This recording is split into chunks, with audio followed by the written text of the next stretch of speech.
The United States backed South Sudan when it became independent after a referendum in 2011. But for more than 3 years now, South Sudan has been locked in a civil war. The U.S. ambassador to the UN, Nikki Haley, hopes to convince President Salva Kiir to make peace.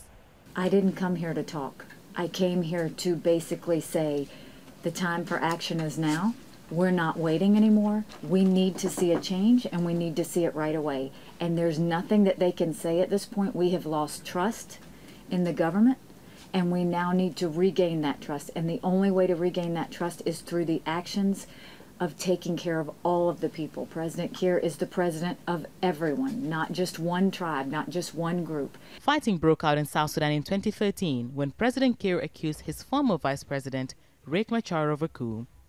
A peace agreement supported by the U.S. was signed in 2015, but there was more violence less than a year later, forcing Machar to flee the country.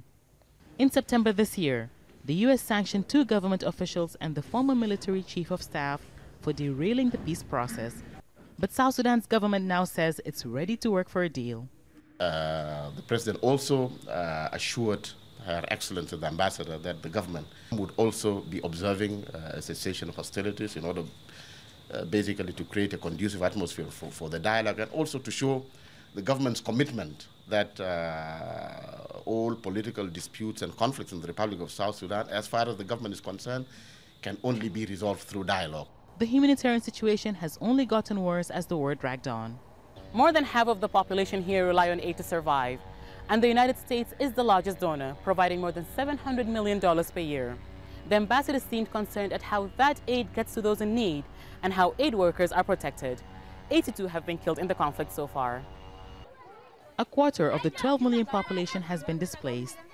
There have been reports of atrocities committed by all warring parties, from sexual abuses to killings based on ethnicities.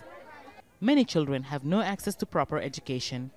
Analysts say those committed to peace must work harder. The parties to the peace agreement who are still strongly convinced that the peace agreement exists need to do more to ensure that South Sudanese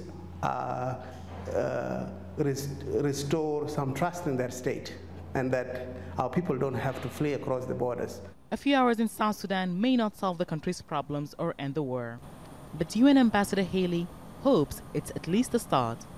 Hiba, Al Jazeera, Juba.